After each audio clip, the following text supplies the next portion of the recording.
Hello, everybody, and welcome to Honey Badger Radio. My name is Brian. I'm here with Allison, and this is Maintaining Frame number 100. Mm. We love Yay. men, we just hate their balls. That's not a contradiction, guys. No, not a contradiction at all. We just we like every part of men that isn't men. Basically, yeah. All right, so it is that time again. I have opened up the monthly fundraiser, and we do already have a few thank yous to give. So I'll let Brian decide when we do that. But yes, it's at feedthebadger.com/support. So if you want to make sure that we can continue to bring you this edifying content, then please go to feedthebadger.com/support and help us out. And as always, if at any point throughout the show you want to send us a message, the best way for you to do so is at feedthebadger.com/justthetip. We get the full benefit of whatever funds you spend, and you get the benefit of sending your comment not through YouTube's comment enhancement system. So once again, feedthebadger.com/support to support the show, and feedthebadger.com/justthetip to send us a tip and a message, which are very much appreciated. We like hearing from you, getting your comments, your criticisms, your cryptic statements, and apparent attempts to summon Beelzebub or Cthulhu. All of it is great. We enjoy it all. So, Brian, I was the one who decided on this show topic. You did pick the topic, yeah. Yeah, I did. Hopefully it's not. Well, you know what? Well, it is a bit tasteless for Men's Mental Health Month that this particular topic. It's not. No, Allison, it's not Men's Mental Health Month. You are wrong. You are wrong. It is Dinosaur Month. Well, but isn't basically that the same thing? Like you repeat yourself. if I said Men's Mental Health Month and you said Dinosaur Month. Is that not repeating yourself? One could argue, but I'm just concerned about the representation and respect for dinosaurs. Yeah, but one could also argue that a month devoted to dinosaurs would be positively beneficial for men's mental health. Yeah, it would. Yeah. Like it's just like every day we just do a new featured dinosaur. That would probably be more beneficial than therapy, actually, or at least any therapists that abide by the American Psychological Association's standard of care for men. Let's put it that way. I mean, if you're a therapist out there who's like, yeah, I just throw that manual out. I ritually sacrifice it to the gods to Asclepius. And I don't do anything in it. Yeah, you might be good for male clients, but if you are a therapist who follows those standards of care for male clients that the Association for Psychology or the American Association for Psychology puts out, you might be a therapist men should avoid. Yeah. Yeah, that's where we are. And also, so I just noticed that this particular topic, like the castration topic, seemed to be popular lately. Yeah. Just because it is also timely for other reasons, but I think because I understand that besides it being Dinosaur Month and Men's Mental Health Month, there's something else going on this month. I don't know. Yeah. I guess it's been a thing, and castration does have a slight relationship to it. So yeah, I think there's. I can see it there. I can see a tapestry forming in front of me of how all these things come together. Yeah, I'm starting to take. I can't help but notice. The puzzle pieces are falling into place. The string map is forming some kind of cohesive arrangement of things coming together. Like the string map on the. I'm explaining it, maybe not. Okay, so let's take a look at I think the best article is the one that's most offensive. Let's just go for that. The Guardian. Yeah, the Guardian article. Guardian's always good. Guardian's always good for some gormless freaking misandry, right? Mm-hmm. Let's just jump into this one feet first. Yeah. So this is from The Guardian's biology section. Yes, apparently they have a biology section. And here I thought biology was sexist. But they managed to make it work. Oh So yeah, actually, come to this think of it, they're talking about castrating men. Isn't that transphobic? I Suggesting that don't men have balls? suggesting that there is such a thing as a man. Suggesting that humans are dimorphic? I know, suggesting that humans. So it's so chauvinist. A researcher, we also Mhm. call them experts, has said that men and other mammals live longer if they are castrated. No. Kat Bohannon tells Hay Festival audience it is not known why men go through life smuggling two little death nuggets. Two little death nuggets. Well, look at your two death cantaloupes, lady. Like you whacked those off, you'd probably live a longer life. No breast cancer. That's true. I wonder if that's what she's gonna bring up. If she's gonna talk about cancer, or is it just simply the possessing testicles makes you dangerous? What day was this published? I don't remember. May 31st. May 31st. So the day before Men's Mental Health Month begins. Mm-hmm. Bravo. Just bravo. Yeah. Just the timing is just delicious. Like misandry isn't just about content, Brian. It's also about timing. Yeah, apparently it's like comedy. Yeah. Okay, let's timing is everything. All right. Ella Creamer is the writer.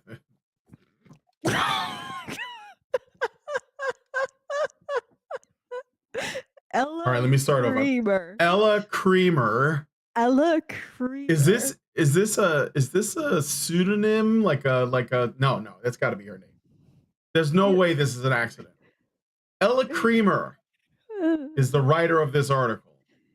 Talking about Kat Bohannon. So Creamer and the cat. The cat and the creamer. Cat and the cream. Yes, the cat and the cream. She sort of looks like the cat that got into the cream. Yeah. This stuff writes itself. I think, you know what? This article sounds like it's proof that we actually do live in a simulation. Like, I think we are like, none of this is real. Somewhere like in like the building next door, someone is doing the exact same thing that we're doing, but they're talking about a completely different article with completely different people that also don't exist, like in our world, but only in theirs. I don't know. But anyway. Who knows? Well, let's do it. Let's all right, let's get engage with the simulation. Yeah. Whether it is the fountain of youth or the elixir of life, men have traveled the world looking for the key to increasing their longevity. They should be looking a bit closer to home, according to one leading researcher. Although after they do, they might end up taking the years God intended for them. Oh, I think they're trying to be witty. I think Ella Creamer is another one of those journalists who is a washed out writer, because writers actually have to be entertaining. They actually have to be held to some kind of standard. I mean, I know it's minimal now, you know, what with Hollywood and Disney and the shit that I watch from HBO. But for the most part, if you're going to be a writer and you're going to publish today, you have to be somewhat entertaining. Still, I mean, you still have to be because you got to sell something, right? Even though the average number of books that get sold keeps declining. Like it used to be 25 years ago, if a book sold 6,500 or 65,000, that put them squarely in the mid list. But now that's a bestseller. Sorry? Yeah, now it's like a gold record. Yeah, it's a gold record because books are unappealing. But regardless, even with that low bar, this individual sounds like they couldn't cut it. Even in today's publishing industry. So they turn to journalism where you don't need any standards. I think most people in journalism were actually trying to be writers. And then they discovered that writing is hard. they that, majored in English when literature. you're writing fiction, you actually have to create an air of, verisimilitude, like an air of believability. But when you're writing for The Guardian, you don't need to make it believable. Yeah. You just have to assert it and then tell everybody who says, hey, that doesn't seem, that they're a misogynist. But okay. All Be right. that it as it may, let's continue. So back to this. Okay. When it comes to increasing lifespan of any male mammal, quote, there is one way you can intervene, end quote, castration. Kat Bohannon, the celebrated author of Eve, How the Female Body Drove 200 million Years of Human Evolution, said men went through life smuggling too little death nuggets, with research suggesting an orchiectomy can lend a few more precious years. Orchiectomy means cutting your balls out, basically. When I had testicular cancer, they had to remove one, and they called that an orchiectomy. Can I just point out, Eve, how the female body drove 20 million years of human evolution? That's like really taking women and making them incredibly passive. Yeah. And also, isn't that transphobic? The female body? Are we allowed to call that the female body anymore? Female presenting, how the female presenting body, female maybe presenting.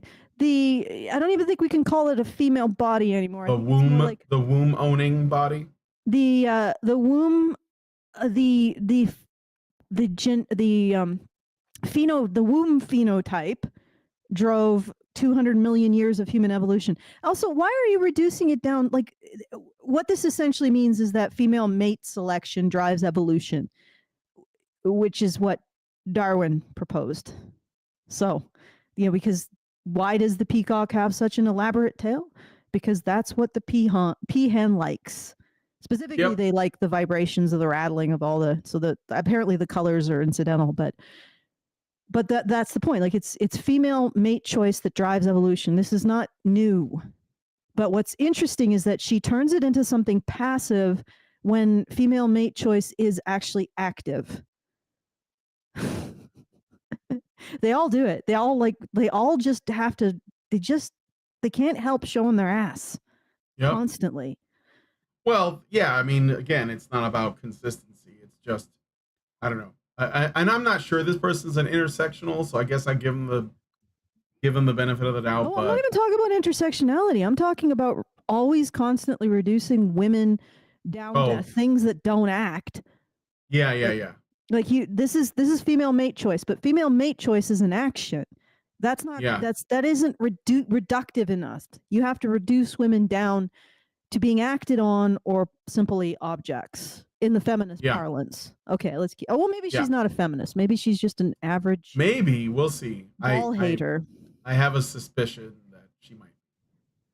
Anyway, speaking at the Hay Festival on Friday, Bohannon said castration was a, quote, way to make male mammals live longer, end quote. This effect was observed in American men in the mid-20th century who were institutionalized, usually because of mental illness, and castrated, and in Korean eunuchs. The castrated men lived longer than their, quote, regularly bald peers, end quote. You can castrate it, cut off its balls. Don't try this at home, added Bohannon, a researcher with a PhD from Columbia University in the evolution of narrative and cognition. She has a PhD in the evolution of narrative and cognition. Yeah. Apparently. This is peak clown world. Yeah. I wonder how many tens of thousands of dollars you are in debt for that. I wonder. Well, I guess she's got to make a bestseller. Create a bestseller. That's true. Yeah, this is probably an ad for a book, so don't buy it, guys. All right. While it used to be thought that the average lifespan discrepancy was behavioral, dumb boys doing dumb boy stuff, it in fact, quote, seems to have something deeply to do with the immune system and cellular repair, end quote, she said. Males, quote, get more infections, end quote, across their lifespan, and, quote, more cancer, and the prognoses in many cases tend to be a bit worse, end quote. A 2012 study published in Current Biology found that the average lifespan of 81 eunuchs born between 1556 and 1861 was That's in 70 Korea. years. It doesn't say, but I'm assuming because it that's mentions from Korea Korea. earlier. Mm-hmm. Okay. Which was 14.4 to 19.1 years longer than the lifespan of non-castrated men of similar socioeconomic status. Researchers concluded that the study, quote, supports the idea that male sex hormones decrease the lifespan of men. Okay. They may be comparable socioeconomic status, but are the eunuchs expected to be bureaucrats, whereas the equally statused men expected to go to war? Like, did they control for that? Because no indication. No. I mean, it depends on whether you consider. Well, that's the thing. It is a weird thing to compare socioeconomic status. Like, I don't know. They're basically saying that they were like of a similar status in order to make sure that it isn't status that's causing the discrepancy in lifetime, but the problem is that the eunuchs might have different social pressures, and the other thing is that the eunuchs don't have wives. That might help them live longer. Yeah. Remember, there's this mistake in this headline recently, and the headline read, "Man, horrifying video footage of man attacked with wife."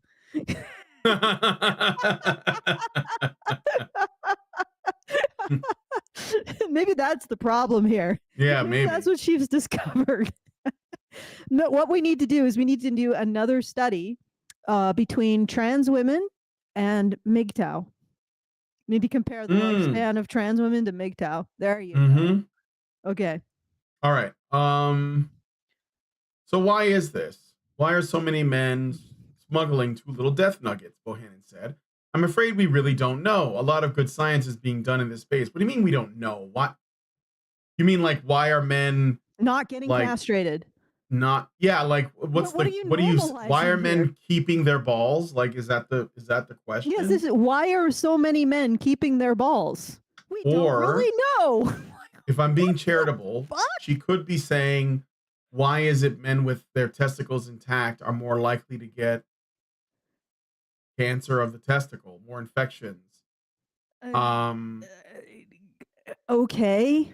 I think that if you have an organ that can get cancer, then yeah, you risk that organ getting cancer and then it might affect your lifespan. But like, we live with risk every day. Like, that would be like saying people without lungs tend not to get lung cancer. And the other thing is, like she says, a lot of good science is being done in the space. We're not genuinely looking at the situation for male victims of sexual assault and domestic violence, but we are looking at good sales pitches for removing your balls, guys. That's a priority in our society. That's right. Oh, good Lord. Okay. Bohannon said that after discussing killer balls on the Daily Show with Sarah Silverman, I'm sure that was really objective and absolutely like all about men's health. She got, quote, I'm gonna look up very intimate questions from men about their testicular situation. I'm now bald chick, it seems, she said. Ha ha ha. Funny stuff. Yeah, Bohannon also told a Hey audience that, quote, someday we're going to have an artificial womb, end quote, though it may not be for hundreds of years, and that it would raise ethical questions. Let's be real. Oh, go ahead. Advocacy for cutting off men's balls, no ethical questions. Okay. All right, let's apparently. Well, they'll live longer. I don't think that's how that works, but let's be really without clitorises get less AIDS. Yes, that's right. They found that out. I don't see bald chick proposing to cut off a clitoris anytime soon. That's true. No, I don't think that's going to happen. I wouldn't, and I certainly wouldn't think that the Guardian would like print an article like essentially supporting that in any stretch. But anyway, let's be really utopian about this shit, okay? let's say it's available to everyone. It's not just a rich woman thing. It's not just a white woman thing. Whatever that means hundreds of years out. Does it then become ever ethical to ask a person when a womb to become with a womb to become pregnant if it can be done outside of a body? What the fuck? Wow, this took a really hard. Yeah, I thought we were talking about total testicles. bullshit. Does it ever become ethical to ask a person with a womb to become pregnant? What? If it can be done outside of a body. Okay, so yeah, so we're going to be ending the scourge of men asking women to get pregnant. Oh, what kind of thing? How does it? How did this happen? How did she take the artificial womb and make women victims of not using it? But I think they're also victims if we use it too, right? Oh yeah, for sure. Okay, so basically women are just victims. Also, women are bodies, not choices to this woman. Yep. All right. And nobody like does anybody get this like I do? Like that this is the eternal presentate like this they have created this restrictive gender role for women that women are defined by being victims and being acted upon and nothing else. Like how do you make women victims of both using the artificial woman, not using it? Yeah.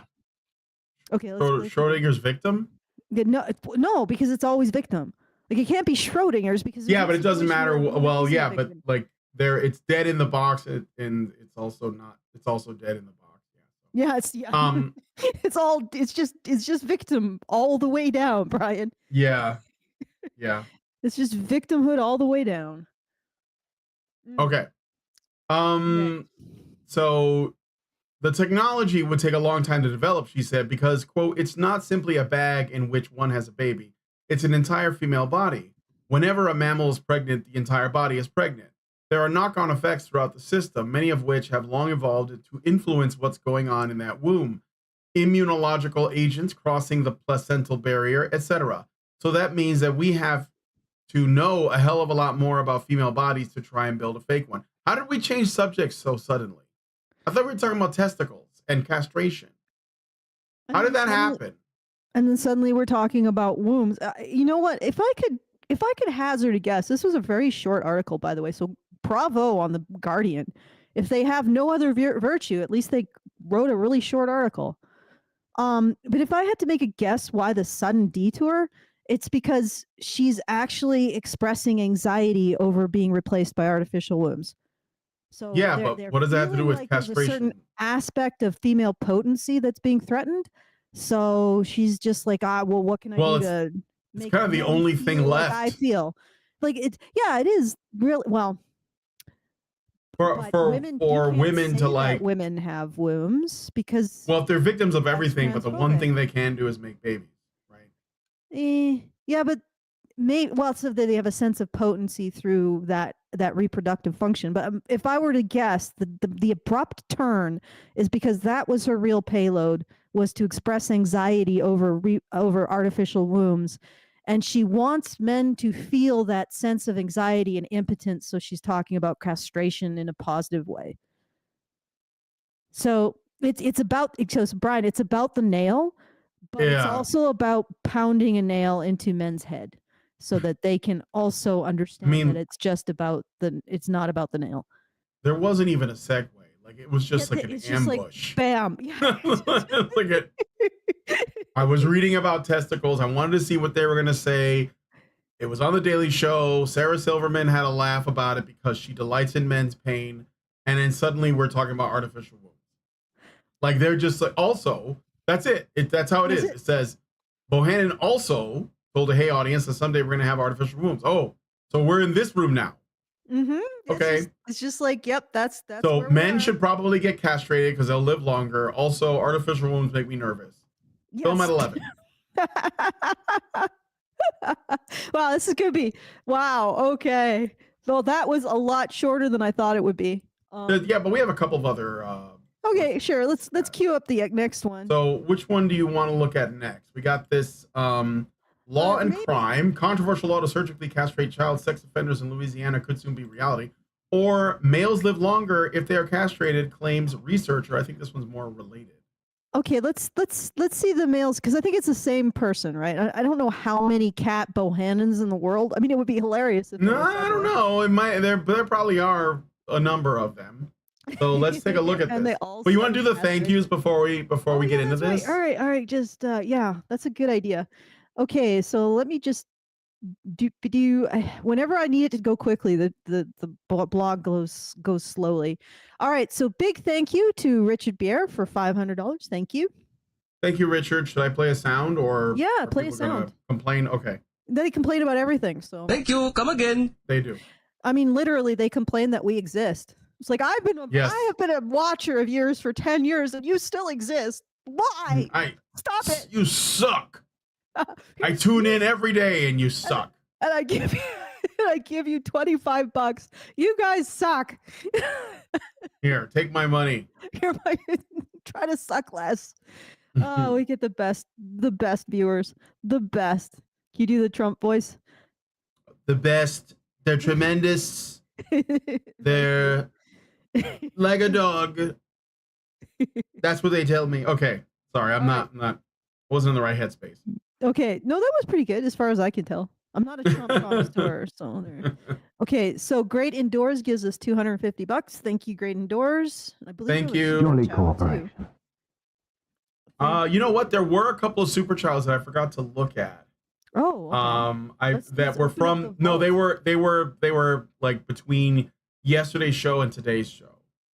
That's what I mean. Mysterious so they're yeah, they came in, but finish the thank yous and then I'll do that. No, I'm done. Now we're on to the super chats. Oh, okay, cool. So Super Chow was I'm not going to put Badger Chow on the screen because people complain about that too. But I got Great Indoors yesterday at 7:15. I don't think Hannah read it.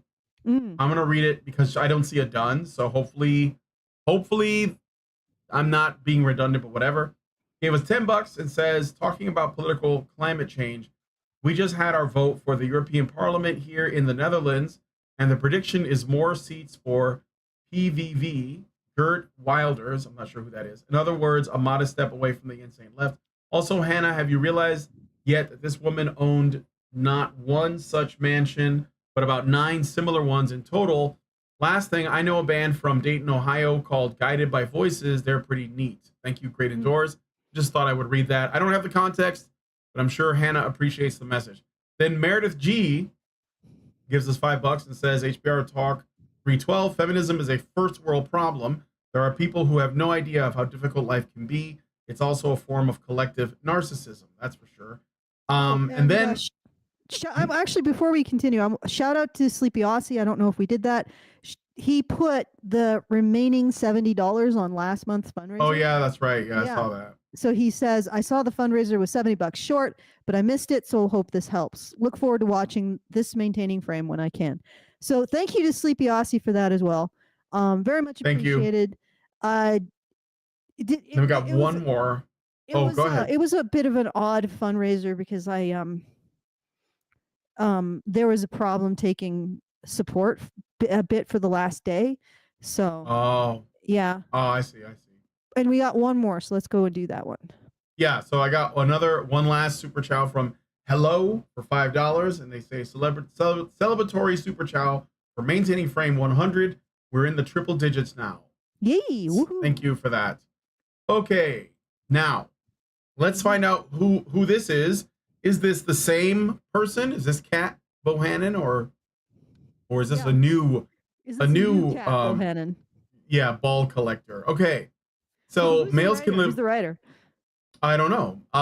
So I'm gonna just read it. Well, this is written by Aman Tripathi, but I don't know if this is the Tripathi, whatever. I don't know. I don't think this is the doctor. This is the person who wrote No. Kat Bohannon, who is a PhD in narrative and cognitive studies. Oh yeah, so it is Kat Bohannon. Okay. Yeah, well, celebrated author. Kat Bohannons could there possibly be? No, I didn't know that it was the same person. This is 5 days ago, by the way.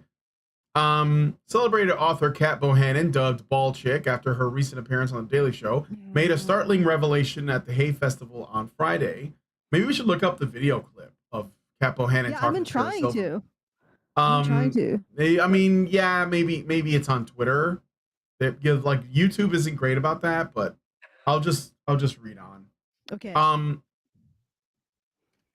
right. Made a startling revelation at the Hay Festival on Friday. Bohannon, known for her work on the evolution of the female body, suggested that castration could be the key to extending the male lifespan.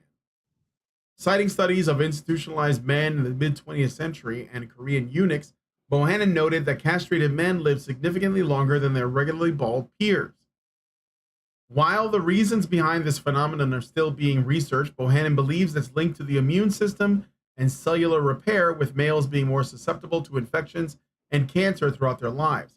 A 2012 study suggested that eunuchs live 14 to 19 years longer than non-castrated men of similar socioeconomic status. The study concluded that male sex hormones may decrease lifespan. We got to do something about that. Oh, so I do have some information about Kat Bohannon. Okay. 7 months ago, she was doing the circuit with her book Eve, How the Female Body Drove 200 Million Years of Human Evolution. I don't know why she's cutting it off at 200 years, because female animals drive evolution like through their mate choice, or why she's emphasizing female bodies instead of choice, but whatever. But she also asserts that females are understudied and undercared for, says researcher and author. This person who's advocating for men to have their balls removed in order to increase their lifespan says that females are understudied and undercared for. All right. Is she saying that because she's saying that you'll live longer, but I don't know that she's advocating for it.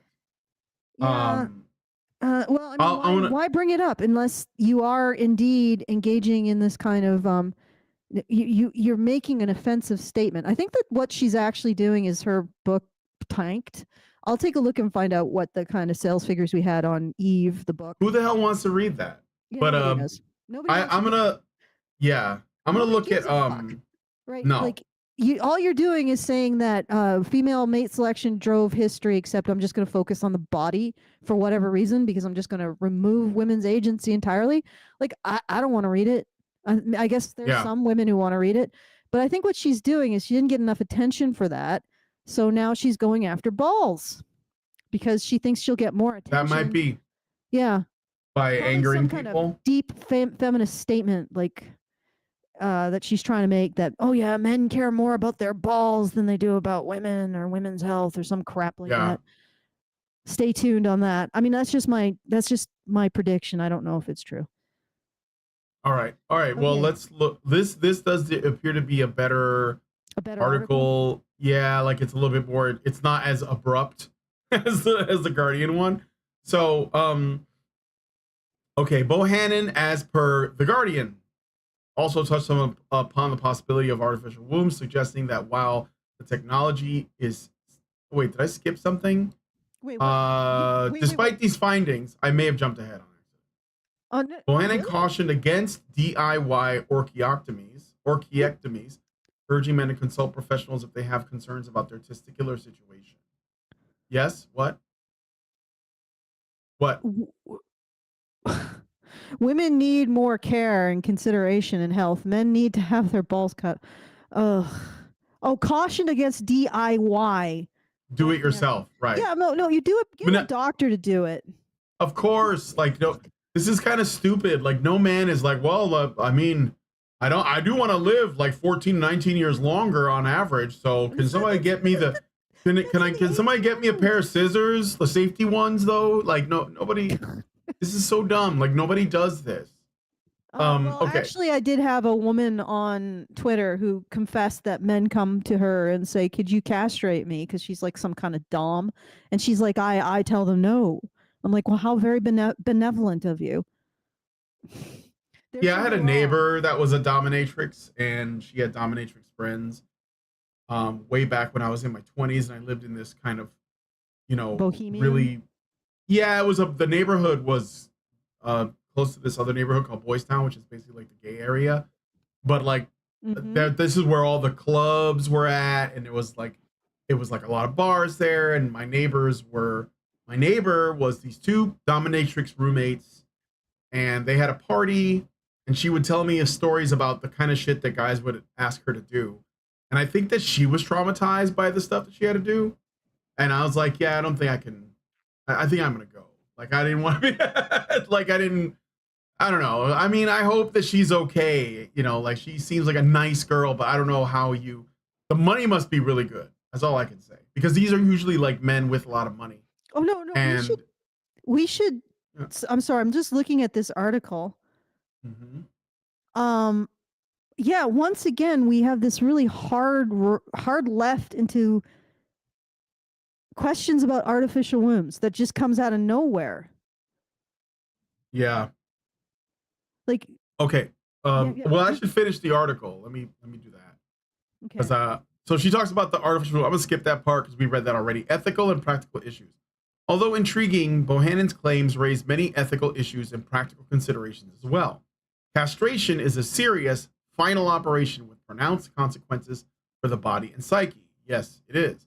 Additionally, such a procedure would not have been a decision taken lightly, and a great deal of thought would have been put into things provided one has adopted such a procedure. Nevertheless, Bohannon explains that the research makes it imperative to understand the role of sex hormones in health and aging, given the deleterious effects of castration. The identification of alternative interventions that modulate testosterone levels could pave the way for safer and more widely accessible strategies to promote male health and longevity. Interventions that modulate testosterone levels. Should I keep reading? Or do you want to say something about that? No, I want to. There's only a little bit left. Do you mind if I continue a complex relationship? However, the notion of castration as a life-extending treatment is an idea few would embrace today.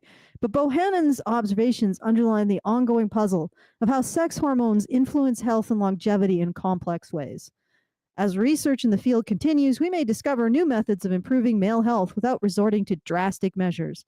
Besides, it's likely that we will learn more about the biological mechanisms of aging and become capable of devising new ways of extending human lifespan.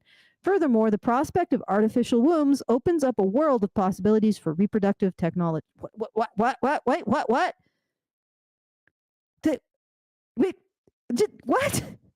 Wait, how did that just pop in there? Like, I mean, I know we had a section on it, but are they suggesting that maybe some men get castrated so they can't have children? Like some covert, like, let's get rid of our sex organs conversation? Oh, for sure. Yeah. This is like totally this is total transhumanist shit right here. The framing of the womb thing or the artificial womb was that can we ethically expect women to get pregnant if there are artificial wombs? Yep. Besides, the potential of artificial wombs gives way to a whole new perspective on how reproductive technology can affect the world. This is weird. This is like glitch in the matrix weird. Like, why are they pairing these two things? And why are they doing like a hard right into the artificial womb after talking about castration? Are they like trying to grope towards us having the ability to have children as some kind of oppression of ourselves and others? Like what's going on? What's the score here? Yeah, I mean, what's next? Why is it okay? I don't think that saying that men could live longer if they castrate themselves. I don't think that the possibility of living a bit longer is actually worth. I don't think that's a worthy trade-off. And I think that it is a very like selfish thing to do. I mean, like, you know, if you want to do it, you can do it, whatever. I know there are people who get their tubes tied to get vasectomies, and that's a personal choice. But when you're promoting this stuff, and then like the concern is, oh, well, don't you want to live like 14 years longer? I don't think that's a good selling point because oh my God. Would you rather live to be like 95 but not have any children, or would you rather be surrounded by your kids at like 80? Okay, I mean, that's like and your grandkids and your great grandkids. I'm looking at Eve, how the female body drove 200 million years of human evolution by Kat Bohannon, which I believe when was it published? Let me just look here. When were you published? So October 3rd, 2023. It's got like 120 ratings. Probably 9/10 of those are purchased. So it's not doing particularly well. People aren't really looking at it. It certainly isn't any kind of a bestseller. So this is basically just some rando author, and look at like getting on the Daily Wire, getting a Daily. Guardian The Daily. the Daily Show, getting a Guardian article. They're putting a lot of attention for this woman, but she's not really. I'm not really seeing the numbers in the actual, the book. So they like the message though. Yeah, I'm guessing. No. I mean, this wasn't the message was that we ignore women's health, even though we fund it significantly more than men's. And the message was also, it's just the boilerplate feminist women are oppressed. Like when are they not? Women are the greatest victims. When are they not? Women are just acted upon. When are they not? Like that kind of thing. It's all of that. But it didn't seem to get much attention. So I'm guessing she's going for the castration angle to try to drum up a little bit more interest in her corpus of work, perhaps. But yeah, maybe. Okay. Well, yeah. Let's. I guess we could take a look at that final article. All right. Let's take a look at this final article. So we go from suggesting castration as a way to extend life to castration as a punishment. Yay. Let me make sure I didn't miss any Super Chows or Rumble rants or anything. I hope they also surgically castrate female offenders too. Oh, I did get one. Dane gave us a Super Chow. Hold on a second. I missed it. Let me switch here so we can look at it really quick. $5. Are they mentioning Leo and longevity? He made a video about how castration can increase longevity.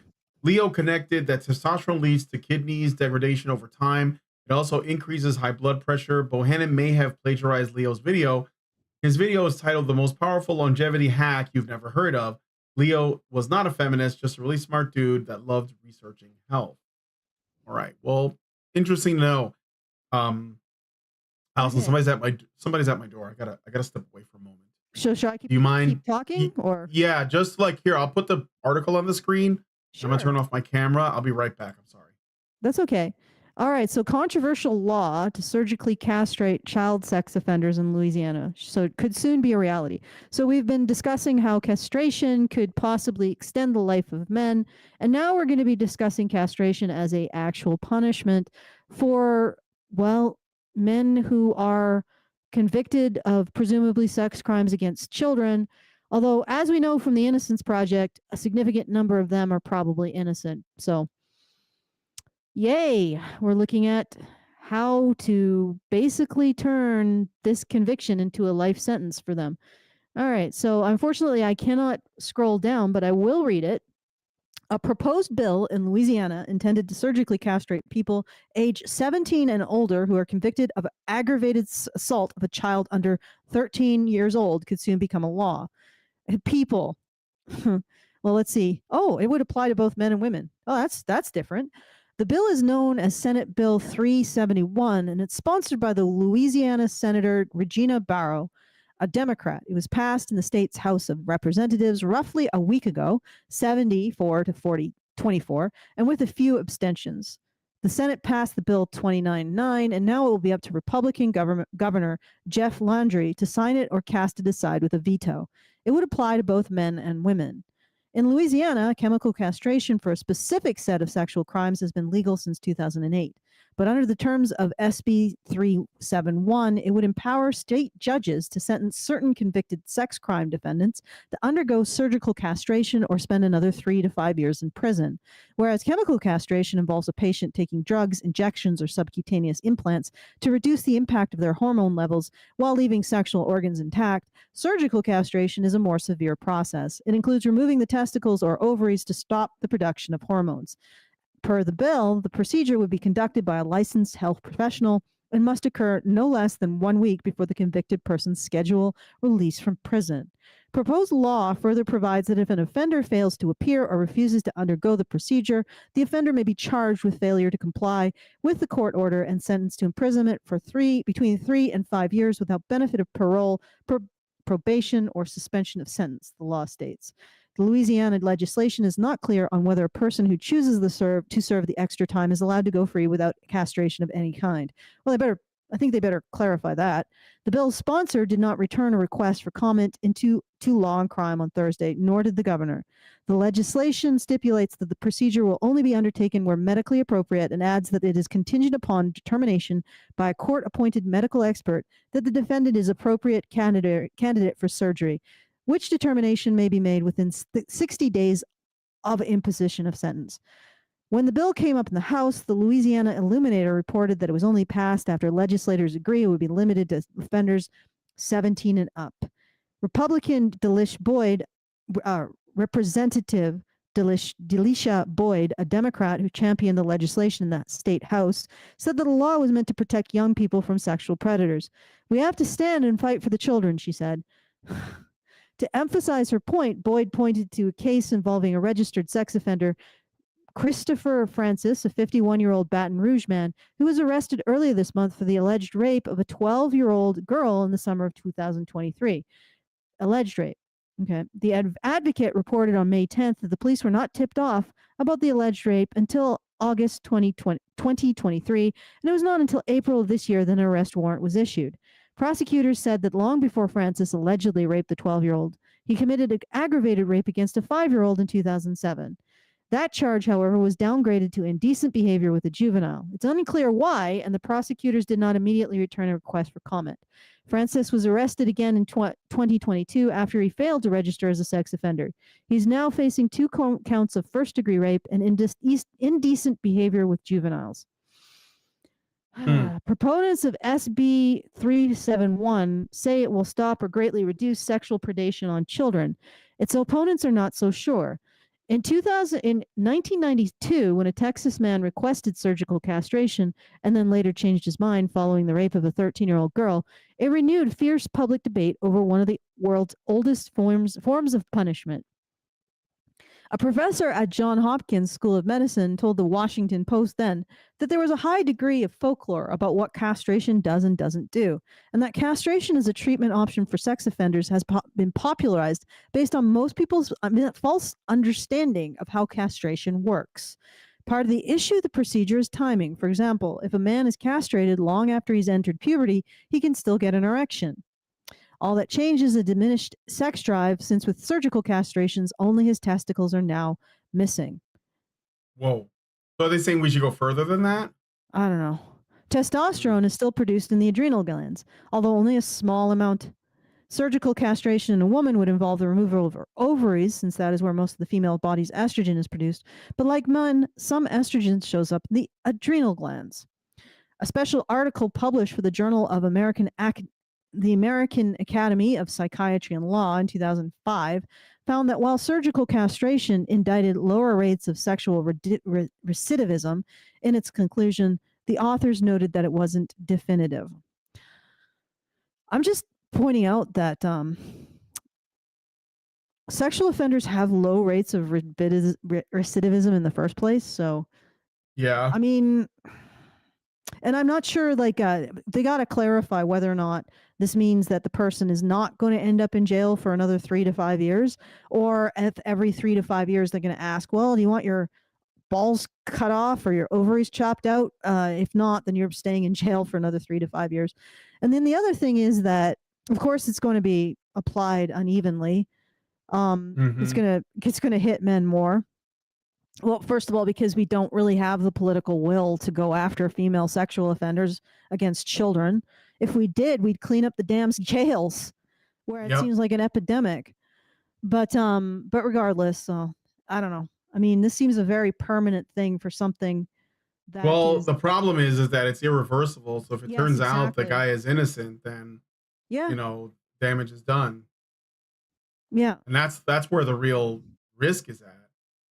I mean, I don't know. The researchers admitted, although it's good that, they're having a discussion about it, because we're proposing to just castrate men just because, and That's true. and Kat Bohannon said, no, you must talk, if you're considering this as if this is something that, well, I guess some men would seriously consider, but they're probably part of a sexual fetish community. The researchers admitted to a key shortcoming in its conclusion. The sexual recidivism percentages were calculated from groups of highly variable castrated sex offenders whose types of sex offense and conditions of release were not well specified, and that a recurrent pattern of sex offending suggests the ingrained nature of deviant sexual interests. Castration alone, without attendant psychological change, the paper found, may be insufficient to mitigate sexual recidivism in a person who's in the community and subject to temptations, suggesting the root of the offender's issue may be in the brain, not in the reproductive organs. Opponents to the bill, like Louisiana House Representative. Yeah. Edmund Jordan, a Democrat from Baton Rouge, also compared the law to Jim Crow era lynchings and the castrations of black men. Black men are disproportionately incarcerated in the U.S., and Jordan told his fellow lawmakers that when they debated the bill, that although they think the legislation is race neutral, in practice it won't be. What about like the fact it's not going to be gender neutral? I know we say it can apply to anyone, but we all know who it affects, he said. Yeah, men. Yeah, it's going to be men. Yeah, like you could say black men, but we know that it's going to be men. Affect men. I think that's the bigger issue. The bigger thing. Way bigger issue, in fact. Okay, Jordan did not immediately return a quest to law and crime, but he did say from the floor this week that some human rights organizations have called his office and told him they intend on suing to stop the bill from being enacted. Okay, they're just reporting on the cost. Currently, besides Louisiana, variations of chemical or surgical castration, or both, are permitted in Texas, Florida, Montana, Iowa, Alabama, and California. The Associated Press reported in 2018 that California was the first state in the nation to pass a chemical castration law in 1996. For a time, Oregon and Georgia allowed for chemical castration, but the states repealed those in the mid-2000s. Okay. There are comments. Oh, I don't know. Let's see. Law and crime. Probably 18 comments. So Sharia law now, cut off a hand for theft, take out an eye for looking at someone wrong. Great plan. Of course, this will only be enforced on the blacks, so who cares? Again, I think you're missing the point. The guy was playing politics when he said that. Yeah, he was. So, and they're going back and forth here. Oh, this is like one. Oh, castration doesn't work. Decapitation does. Whoa. To be honest, I'd be happier seeing them locked in prison for life. Child molesters can't be rehabilitated.